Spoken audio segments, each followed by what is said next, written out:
Hello and welcome to this edition of Own the Journey, where we have the opportunity to speak with incredible people from around the world. Today we have the privilege of talking to John Oke-Thomas, who's the CEO, President, and Founder of Oke-Thomas Associates. Yep. Thanks for being here. Nice to be here. Yeah, nice appreciate it. So you have had quite the journey. You traveled around the world and landed right here in Springfield. So for those that don't know your story, would you talk just a little bit about how you transitioned from Nigeria to Springfield? It was quite the journey. Well, first of all, I think coming to Springfield is an accident. Yeah. But I left Nigeria right after high school. Yeah. So, and I decided at that time that I needed to go places to see what I can do to better myself. Mm-hmm. While I was in high school, I worked for my uncle, who was an architect. Okay. And also I found myself, even when I was in middle school, I found myself just looking at buildings. I have no idea why, but I just look at buildings. I get fascinated with buildings and how they are put together, and what makes it stand up and what makes it hold. So it was that fascination that drew me into the architecture world, and so having the opportunity to work for my uncle, who was an architect in Nigeria, that was very helpful as well. Sure. And I did all of this while I was still in high school.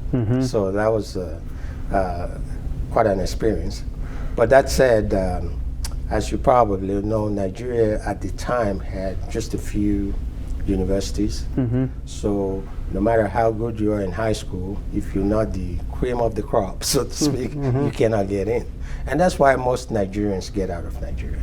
It's to go and find universities where they can be able to achieve their purpose in life. So I traveled to Italy, where was my first destination.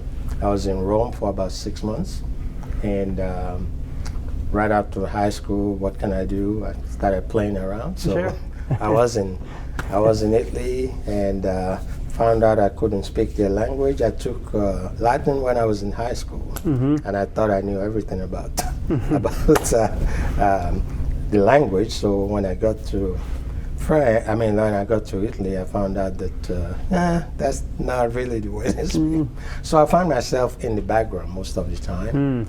My friends that had lived in Italy for a while, they understand the language. So like if you go to a restaurant, for example, you want to order stuff, my friends do the ordering for me. I see. So, and I feel very uncomfortable with all of that. So, but I wasn't there long enough to be able to catch up on the language. So, as brilliant as I was, I said, well, let me go to France. so I was in Paris which I also took French when I was in high school. That was a little bit easier though, because I could pick up on the language a little bit. But it wasn't comfortable. It wasn't the type that you will want to go to school for, especially knowing that I wanted to go to university at the time.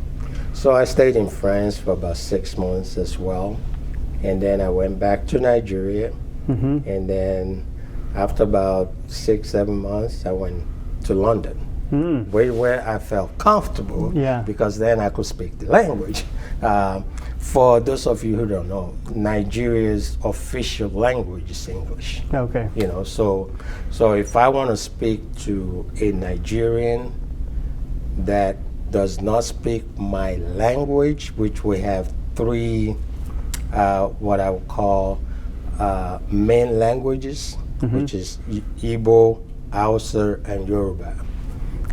If none of them speak my language, which is Yoruba, the only way we can communicate then is through English. I see. Because that's the only way that the general public communicate anyway. Newspaper and everything is all in English. I understand. So that kind of helped. And of course, Nigeria was colonized by the British way back in the 1800s. So that was, I felt at home when I was in London, because not only that, I had so many friends down there, and that was very helpful. And that's where I started my journey towards the architecture program. I received my associate degree from they now call it University of Northern London, but it used to be Polytechnic of Northern London. And after my associate degree, I worked for a little bit with the City of London. And then I decided that I needed to get my full architecture degree. And that's when I applied to University of Kansas. And I got admission there. So I said, well, on my journey to Kansas, I will stop in New York and spend a few time there. I was in New York for about 6 months. I was in Brooklyn for about 6 months. And then because of my craziness, I lost the admission to KU because I didn't arrive on time. So I reapplied for the following year. So that gives me another 6 months to play around. So I went to Washington, D.C. and spent another 6 months in Washington, D.C. on my way to Kansas. And so I ended up in Kansas City, and my first day at the University of Kansas was quite alarming. The first class was about 200 students in this big auditorium. And this college that I went to in London the whole school was about 900. So you're now talking about 15,000 students, and I just couldn't wrap my head around it. So I started asking my friends that were in Kansas City at the time if there's any other school around here that has a smaller population. So one of them mentioned there's a college called Drury in a place called Springfield. So I drove there and met with the admission officers, and I got admitted and went back to Kansas City, packed all my stuff, and came down to Springfield. So when I say I came to Springfield by accident, that's what I meant. Yeah. Springfield by accident. That was quite the journey. Yes, it was. Yeah. Yes, it was. So what, traveling around the world and visiting these different places and coming from Nigeria, I mean, what did you learn through that whole process that still holds true today? Oh, well, I've always believed that human relationship requires to have communications. And to me, that has always been my strong point, so to speak, is, I feel like I can talk to anybody at any time, at any day. And so it's a matter of getting to know who you are and getting to know who the person that you're talking to is. Some people just don't care to talk. Yeah. I mean, that's just life. Yeah. But others want to know about who you are and where you're from and what they can do to help in some ways. And I find that very fascinating. So in a sense, I end up talking to people that wants to talk because it does help. It's very disarming in my opinion, because once you get to know who people are, then the mystique is no longer there. You begin to have that human relationship, so to speak. Yeah. And that's been my number one goal, is to do whatever I can in the small place we call Walled to make it a better place. I love that. Yes. Yeah, so good. Yeah. So you talked about how when you were in high school you loved buildings and you were fascinated by those, which led you into it. But when you got ready to launch a firm, I mean, that takes a lot of guts. Oh yes. It's not an easy thing. It is not an easy thing, but at the same time, some people are carved out for it, some people are not. I mean, that's just life. And the way I have always, even when I was in high school, I've always known that I would like to own my own business. So it was not a surprise that when the time came or when the opportunity came to go ahead and launch it. But it's a game of what I call chances. And I saw the opportunity that came about, and I said, well, let me try it out. And the way that I rationalize that is to say, okay, how much am I making a year in this work that I'm working on now? Okay? If I can find a project or a job that can give me that same amount on one single project, then it means I can last for a year. Yeah. Okay? And so that's what I aimed for is, okay, let me go find a project that can give me the same amount that I'm going to be making in 1 year. Knowing that I can finish that within 2 months. Okay, then it gives me the remaining months to go look for another one. Yeah, you got the runway. So you got the runway, so go for it. Yeah. And that's pretty much the way I started. My wife, of course, was not very happy with that because we were living in we just actually bought a house and we just had our first child. That's a lot to take on. That's a lot to take on, and I understand where she was coming from and how nervous she was at the time. But I felt that it's something that I needed to do, number one. And I told her, I said, hey, if it doesn't work out in 1 year, I'll go back and go. So that comfort level is at least there. Of course, she was a nurse at the time, so she's also bringing in income. So that was very helpful. Sure. So it was when I decided to set up my office in one of the rooms that we have that it became a real problem because now I'm taking up space in the house. So, but we managed to make it work. Yeah. And after a few years working from my house, it got to a point where I could be able to get into an office, and that's what I did. Yeah, very nice. What's one of your most memorable projects? One of the things that you're most proud of? You know what? The most memorable project is also the most emotional project for me. Yeah.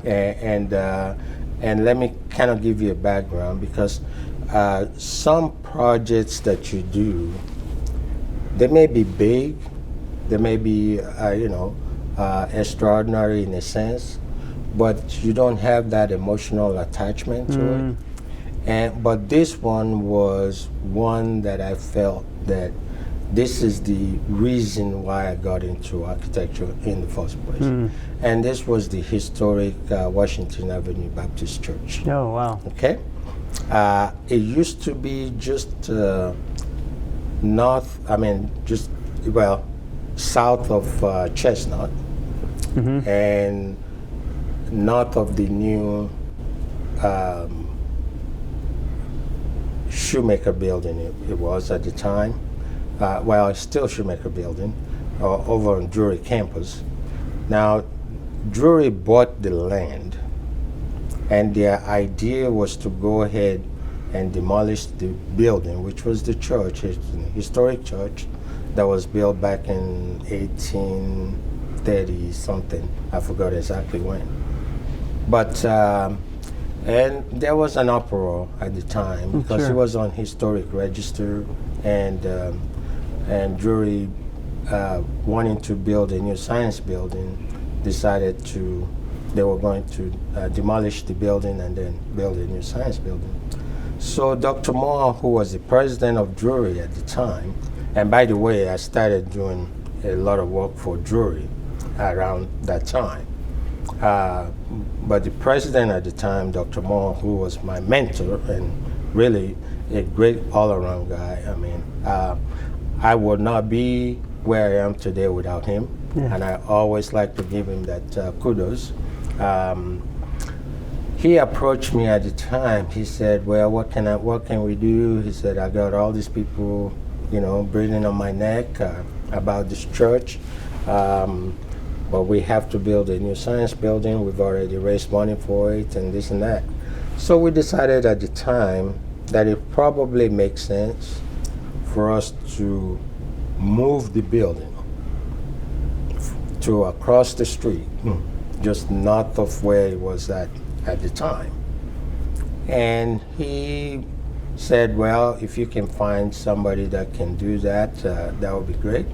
So we consulted with several people. They were very skeptical about moving the building. Yeah, a building built in the 1800s. That's not a small thing. Especially with the insurance and all that. Yeah. So we consulted with a company out of Arizona. They actually were the ones that moved or disassembled the London Bridge and brought it to the States and reassembled it in Arizona. And we consulted with them, and they actually came down and looked at it. And what they said was that it was going to cost $1 million for them to move it, and they cannot guarantee it. So that was like, whoa. Yeah. Okay. Why would we want to spend that kind of money and you're not going to guarantee it? Right. So I talked to Dr. Moore and I said, you know what? Why don't we try this? Why don't we disassemble the building brick by brick and then reassemble it back up again? He goes, are you crazy? I said, how are you going to do that? I said, well, I don't know, but it can be done. Yeah. And he said, okay, we'll see what you can do about it. So I consulted with a contractor that we worked with at the time. He also said I was crazy, but you know, but that's life. And so we kind of all get together and we said, okay, you know what? It really can be done. It just takes an effort within all of us to make it work. So that was how we got started. We disassembled the building brick by brick, numbered each brick, and assembled it. We rented a storage. We assembled it on the floor of the storage, and then we built the skeleton of the building to the north of where it's at, and then we reassembled the building. But the kicker was, while we were doing the framing for the building, there was this guy that was walking across the street on Chestnut. Looks like and I don't want to be derogatory here, but he looks like a typical hobo. Mm-hmm. Okay? And he approached me. He said, what are you all doing? I said, well, we're putting a church together, and then we are going to use the same brick that was there before. We're going to put it all together. He said, well, I'm a masonry guy out of Louisiana. He said, I'm a masonry guy out of Louisiana, New Orleans. I do a lot of masonry work. And I said, oh, okay. I said, well, can you do this? He said, oh, yeah. He said, yeah, I can do it. And so I introduced me to the contractor, and the first thing the contractor said, nah, we're not going to do that. I said, well, why don't we try it first and see what happens? Mm-hmm. Mm-hmm. And the guy, I said, well, can you be here in the morning? He said, oh, yeah, I can be here in the morning. I said, well, do you have a ride? No, I don't have a ride, but I'll be here in the morning. He said, can I give you a ride? Oh, no, don't worry about it. I'll be here. He showed up in the morning, and he started laying the brick. He started laying the brick all the way until he finished the brick. Mm-hmm. We paid him cash. We had to pay him cash because he had nothing to show who he is. It's, I mean, fairly short, typical black guy. Mm-hmm. And after we finished the break, he said, well, okay, it looks like we're done here. And I said, well, can I take you out to lunch or something? Oh, no. But I'll try to see you maybe tomorrow. And that was the last time we saw it. That was it? That was it. He just did all that work and just did disappeared. All the work, got paid, and just disappeared. So to me, I'm not a I'm not a what we call a typical religious guy, but I believe that was a godsend. Yeah. Yeah, I believe that was a godsend. Yeah, I think And so. we don't even know, we don't know where this guy lives, we don't know who he is, we don't have no idea up until today. Yeah. I cannot tell you that this is the guy, Yeah.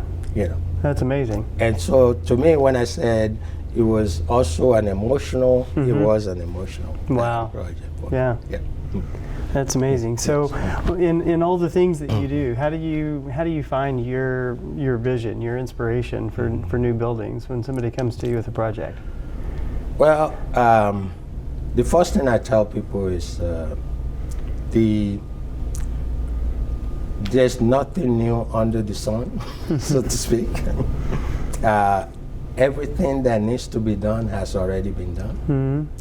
The question is, how do you take the inspiration that created this thing that you're looking at? How do you find a way to rewrap that and make it work for your new project? Mm-hmm.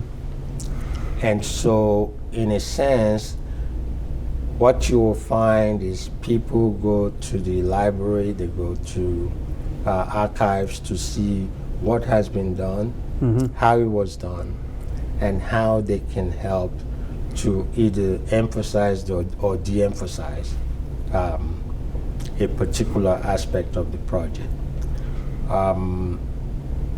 The best that I can tell you is that I first look at the end users. How does it affect them? Mm-hmm. Because it's okay to have a pretty building, but if it's not functional to the people that are going to use the space, then it is not a functional building. Right. Start with the end in mind. Yes, yes. And so I want to first invite the end users to have a conversation with them. And there's what I call processional architecture. How do you move from A to B to C to D? And until you get that knowledge or gain that knowledge, I don't believe that you can be a good architect, so to speak. But that's my point of view. It does not apply to everybody else. And that's how I tend to look at the work that I do, is how does it affect the end users, and what kind of a functional space are we creating for that end user. That's so good. Yeah. I love that. Yeah. Good, thank you. Yeah, yeah. So over the years, you've transitioned from just being an architect into being quite the community hero. You've been involved with so many things and championed so many initiatives. Where along the way did you decide that you were going to lean into the community and start making a difference? Actually, that started in my childhood. My mom used to say that, and let me make sure I get this right. She would say, there's a difference between book knowledge and common knowledge. Okay? Not everyone has common sense. Common sense is not that common. I mean, you know. It's for real. And when you look at it, first of all, when you hear that, you go, how crazy is that? Yeah. You know. But really, when you think about it, common sense is really not that common. Right. You know. And so, from my point of view, is how do we make sure that we that live in an environment translate what we will call common sense knowledge to each other in our interactions, in the way that we deal with life, and in the way that we operate as a society. And it just seems to me as if all of this craziness about, oh, you are this, you are that, therefore we are not going to play with you. We all only going to be here for 60 years. And when I say 60 years, because from birth to 20, you're in the formative years. You have no idea what's going on. That's for sure. Okay? And then after that, all you got is 60 more years. Yeah. You know, some of us may get lucky and go higher than that. But really, typically, at the age of 80, you're down there. Yeah. So in that short period of time, why are you wasting your energy getting mad at people, getting mad at society? Why don't you do the best that you can and leave a footprint and move on? Yeah. You know? And so what I try to do is to leave a footprint in any way, shape that I can. I love it. Have people understand that I was here. And then I'll move on because somebody else is going to take that space. That's right. Yeah. So as a community and as a society, let's all find a way to leave a footprint. That's so good. And you've done that. I mean, you're forging the way in diversity in business and with the chamber and those kinds of areas. You've really made an impact. What have you learned through that? What do we need to take away from that? And what are the next steps that we need to be thinking about? I think the work is never done. Yeah. Because again, you transition, somebody else take over. And the way I like for people to at least revisit life is understanding that we are all here for a short period of time. Sure. And what can we do as a society, as individuals, and as members of what I would call a land society? What can we do to bridge the gap between the rich and the poor, minorities and majority?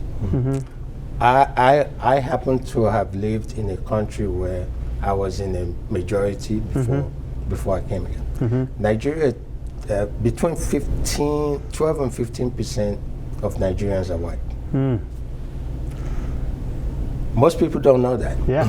Because, you know, it's a very small number. Yeah. So in a sense, I look back and I see the friends that I went to high school with that are white. And they usually sit in a corner. Just like, I mean, and I came here and I see the reverse. Yeah. Black folks always sit in a corner in high school. Yeah. And so how can we pull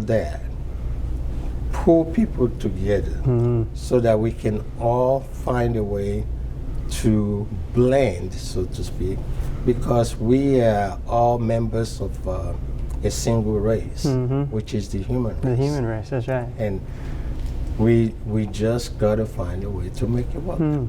Springfield right now, when I came here, the population of K-12 minority students is 5%. Today they are 25% and upward. So there are changes that are going to take place. How do we position ourselves to ensure that those changes are met with a laid out plan to allow us to transition? Because where's the 25% going to go? Yeah. They're going to be here. They're going to be here for sure. So let's make it work. Yeah. Let's make it work. What have you learned through that process? What do you think people need to know about that when there's resistance or there's even like ignorance in terms of how you help people feel welcome? Well, in the age of information, ignorance is a choice. We made that choice to be ignorant. Yeah. Okay? Because the information is out there. For sure. And so the question is, how do you want to live your life? Do you want to live your life getting mad at people just because they look different? Or do you want to learn from them to figure out, you know, how we can all live together in this small space? That's good. You know? And so what I try to, some people call me a preacher. I'm not a preacher. but what I try to do is to disassemble all of the craziness that people put in their heads. There's a lot of crime in the minority community. I'll be the first person to tell you that. There's a lot of crime in the minority community. And that may be some of the reasons why some people doesn't get close to the minority community. Sure. But you know what? What are we going to do about it? Yeah. Well, we got to find a way. Because you cannot say, oh, there's a crime over there, so let's not go there. Right. You got to deal with it head on. You got to deal with it, you know? And it so happens that the white majority are the only people that have the resources to be able to deal with it. Okay? Yeah. This is all about making sure that we first accept that we're all in this together. Right. Because once we accept that, the answers come easier to deal with. How can we deal with the problem that we have? Yep. Until we do that, we're going to continue being in this malaise that we find ourselves. Yeah, well, I can tell you from my time in the Navy, the military does a fantastic job of tearing down those walls. Absolutely. It's just not tolerated. Absolutely. And I think that there's a lot that we can learn from that in our community, because when you're forced to be in an environment where you're side by side, and sometimes you're in life-threatening situations, and sometimes you're just getting work done, it doesn't really matter. The work's got to get done. You've got to defend the country, and you've got to do those things. And if we think about our communities the same way, the work's got to get done. Like, why do we care? Hey, somebody's got to do it. That's right. So it's got to get done. Yeah. You know, I mean, and you probably have heard me say this before. When I first came to Springfield, my first day in Springfield, it was raining outside, craziness and all that. My car broke down. And I called the record company and I said, hey, my car broke down. Can you come help me here? I said, well, we'll be there in 20, 30 minutes. So I waited 40 minutes, they showed up. But prior to that, I was starting the car, and the car started. So I said, well, let me just wait to let them know that the car started. And the guy goes, well, you still got to pay me, I think it was like $15 or something like that, or $20. I don't remember how much it was then. And I said, well, why do I have to pay you that? I already told you the car started. He said, well, you called me, so you got to pay. I said, well, I was trying to negotiate.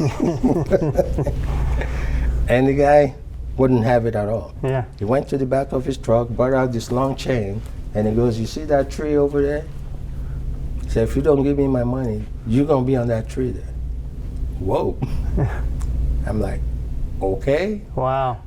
Here's your money. So I was welcome to Springfield. Yes, I was taken aback, and I'm like, is this the place you want to be? Yeah. You know, and I called my friends in Kansas City. They said, you better get out of that place right now. Get out of there. I said, no, I'm not going anywhere. Yeah. You know, I'm not going. I mean, he's stupid. That's what he is. That's right. You know, I'm not going. But I got to Drury campus. This was on a Saturday night, because I came in Saturday, getting ready to start classes on that Monday. I got to Drury campus on that Monday morning. Guess who welcomed me to Drury? The president of the university was walking on the sidewalk, and he said, oh, are you the new student that come in? I said, oh yeah. He said, oh, come on in. Invited me to his office. We sat down and he started asking me questions, you know. So look at those contrasts. So when you look at it from that standpoint, you got to say, you know what, we cannot condemn a whole society because of the bad apple that we have. We may have a lot of bad apples, but the society is not bad. Let's find a way to get rid of the bad apples so that the society can continue to flourish. Makes sense. Well, thanks for paving forward and making it happen, because you've made Springfield better. Yeah, you have. Yeah. Yes. So as you look back and you were going to tell your 25-year-old self something as it relates to all of the journey and the architecture lessons and the community lessons, what would you tell yourself, and how do you think about that today? Well, from an architectural standpoint, I think the one thing that I did not know that I probably should have known at that time was that architecture is a business, like any other business. There are occasions where, well, actually now I find myself rarely on the drawing table, because I'm most related to the business aspect of the office. That to me is a little bit frustrating, because the creativity is not on the business side. It's on, how do I make this building work? How functional can I get it and still make it look nice? But unfortunately, I don't spend that much time on that. And that has been a source of disappointment for me. But on the other hand, without the business side, I cannot operate. Yeah, you gotta have it. So it's one of those things where I have to tell my 25-year-old to say, you better start learning that there is, one, you're going to wear different hats, and number two, you're probably going to wear more hats in the business side of it than in the creativity side of it. Yeah, that's hard. And that's hard to take. That's hard to, it's still very, very hard for me to accept, because my passion is in the creativity side of it. Yes. Yeah. Well, speaking of that, I know that you're working on a really big project in the Silver Springs area and in that arena. So talk to us a little bit about that. What's that mean to you, and what's it mean to the area? Yeah, that's one of the community projects that I just happened to fall in love with. We're actually doing two of those community projects now. One is the revitalization and remodeling of Benton Avenue Baptist Church, which, and most people don't even know this, but the Reverend Oliver Brown of Brown versus Board of Education used to pastor that church at the corner of Benton and Central. Used to pastor that church, and that church has been languishing for quite a while now. But we were able to secure money from the APA money to be able to renovate it. So that's under construction right now, which is great. I really appreciated the effort that a lot of people put into that, especially Senator, and his name just escaped me now. His name just escaped me now. But in any case, he was able to help to secure the money, and that is under renovation right now. And then back to Silver Springs. This was a historic park for mostly African Americans. And in fact, it was donated by, the land itself was donated specifically for African Americans as a park, because they couldn't go to any other park in town. So that land was donated for them. And it's been a place of refuge where they go to every year to what we call Park Day, and which happens first weekend in August. That's when people from all over the country that used to associate with Springfield come to spend the weekend with family and all of that.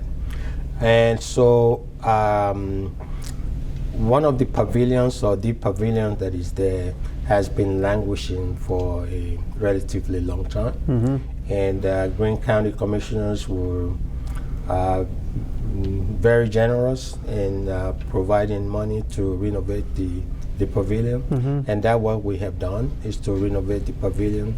At the end of the day, what we did was just to open it up and make it more inviting to people, and also to give them a sense of belongings, so to speak.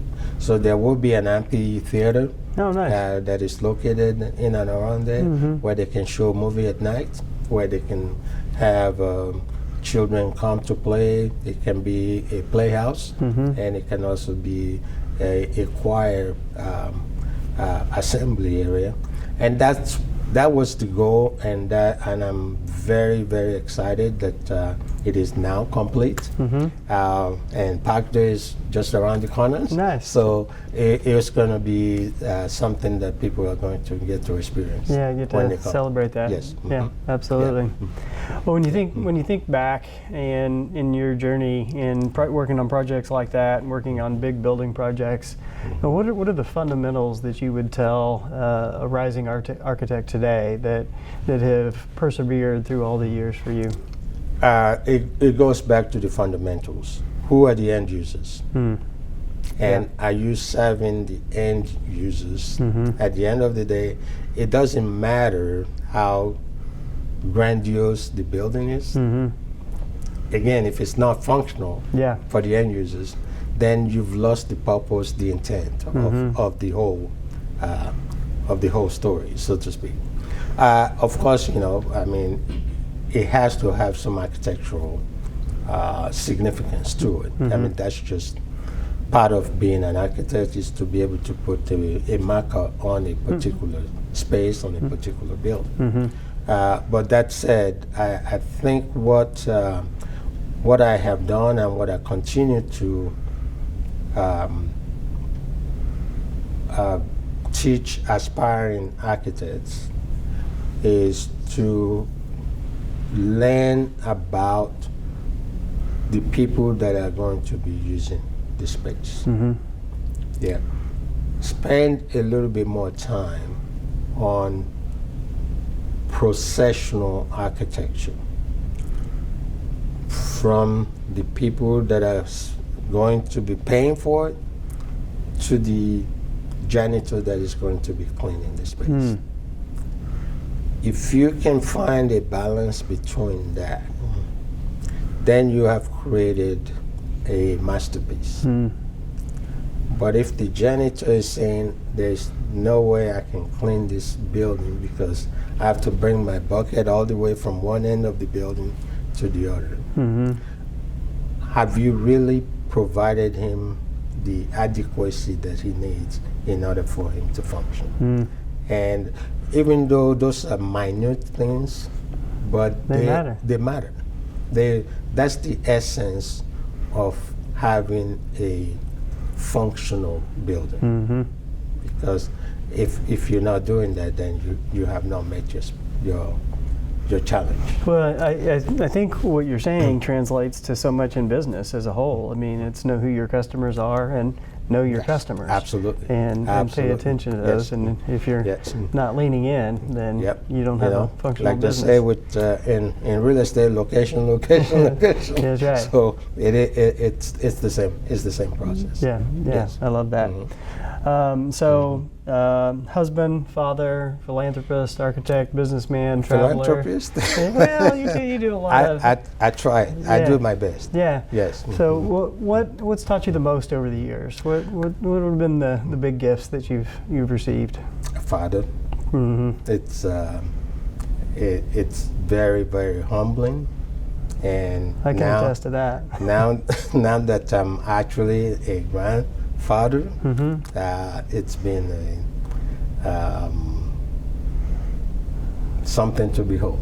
It's my kids keeps me humble in the first place, but having a grandson has been it's been a whole new level of what I would call experience. It's I mean, don't get me wrong.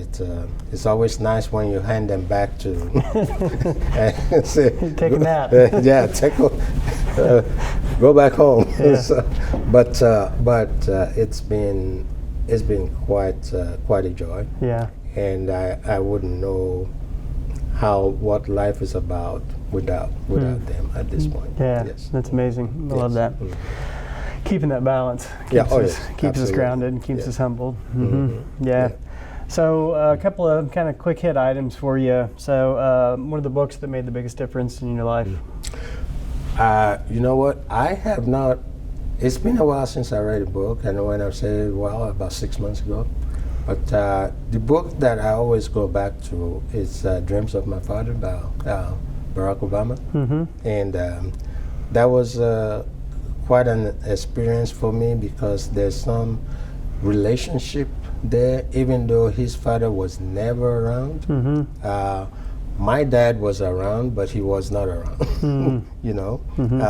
And to me, that I can relate to it because my dad was what you call the iron fist of the house. He will come in and lay the rules down, and out he goes again. But you know, at the time, it was you yearn for that connection. But he was doing his best in the way he knows how. Yep. You know, he provided for us. You know, he gave us everything that we needed. But the way that he was able to do that was for him to be out of the house, so he can go work and then and make that sacrifice to be able to provide. And I think we need to appreciate people at all levels. If they are doing the best that they can. There's a song by Anita Baker saying, "I'm giving you the best that I can."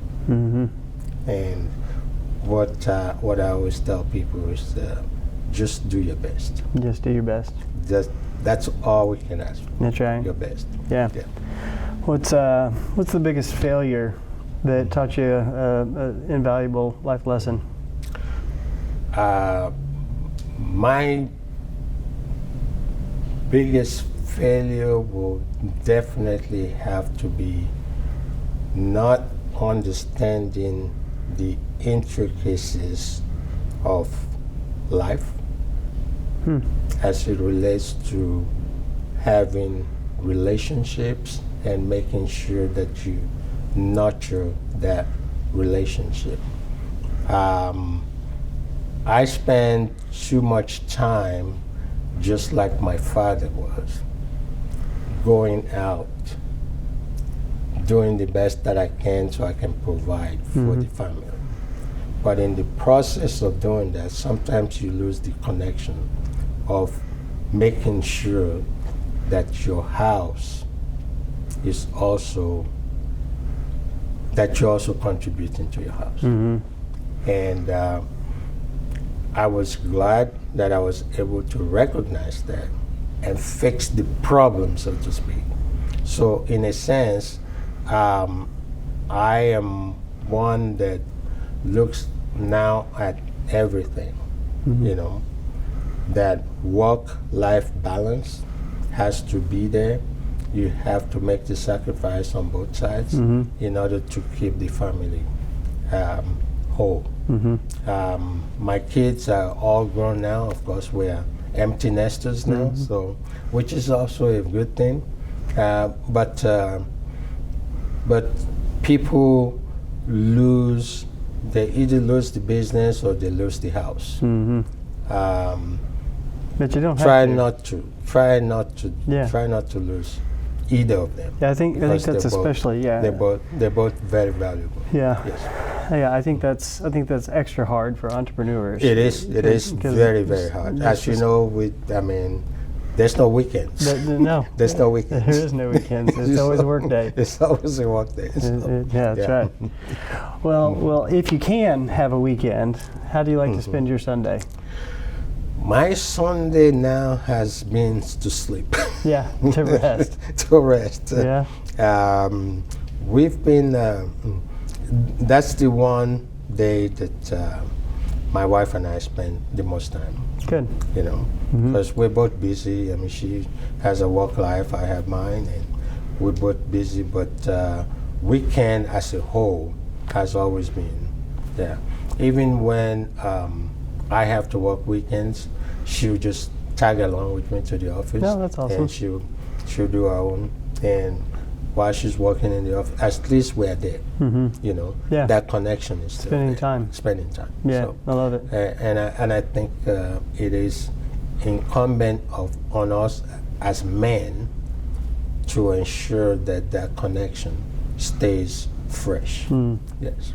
Always date your wife. Always, yes. Yeah, I love it. Always. Okay. Yeah. Well, as we're wrapping up, you've said, you know, there's no sense in people getting all worked up over silly things and all of that from an advice perspective, and always do your best. Any other advice that you would impart upon us? Well, keep in mind that you're only here for a short period of time. You know, Use it wisely. give it all you got. Yeah. Give it all you got.